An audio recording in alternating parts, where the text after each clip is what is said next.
મહુધા નગીનાવાડી ખાતે કૃષિ મેળો અને કૃષિ પ્રદર્શન યોજાયું।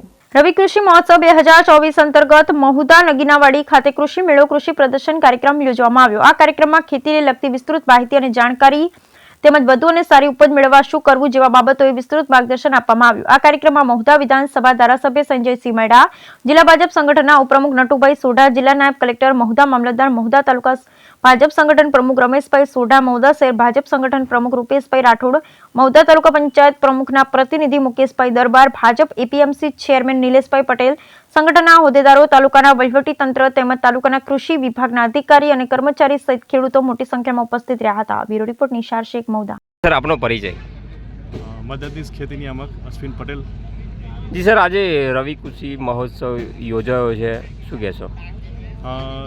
આજના દિને રવિ કૃષિ મહોત્સવ 2024માં સમગ્ર રાજ્યમાં આયોજન થઈ રહ્યું છે। તેવી રીતે મહુધા તાલુકામાં અને આખા ખેડા જિલ્લાના તમામ તાલુકામાં રવિ કૃષિ મહોત્સવનું આયોજન થઈ રહ્યું છે અને આ 2 દિવસીય કાર્યક્રમ છે।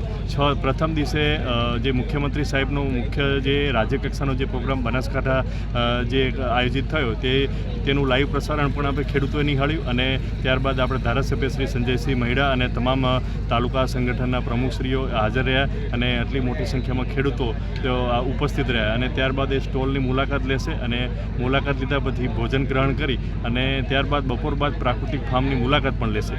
રવિ કૃષિ મહોત્સવનો મુખ્ય હેતુ શું છે? રવિ કૃષિ મહોત્સવ જ્યારે માનનીય વડાપ્રધાન મુખ્યમંત્રી સાહેબ માનનીય વડાપ્રધાન નરેન્દ્ર મોદી સાહેબ જ્યારે ગુજરાતમાં મુખ્યમંત્રી હતા ત્યારથી 2005થી આ ખરીફ કૃષિ મહોત્સવનું શરૂઆત થઈ અને રવિ કૃષિ મહોત્સવની શરૂઆત 2014થી જ્યારે એ વડાપ્રધાન બની અને ત્યાં ગયા ત્યારથી ચાલુ છે અને દરેક તાલુકાની અંદર કાર્યક્રમો થાય છે અને રવિ કૃષિ મહોત્સવથી આપણા ખેતીવાડી ખાતા અને ખેતીવાડી પશુપાલન અને બાગાયતની જે પણ યોજનાઓ હોય એ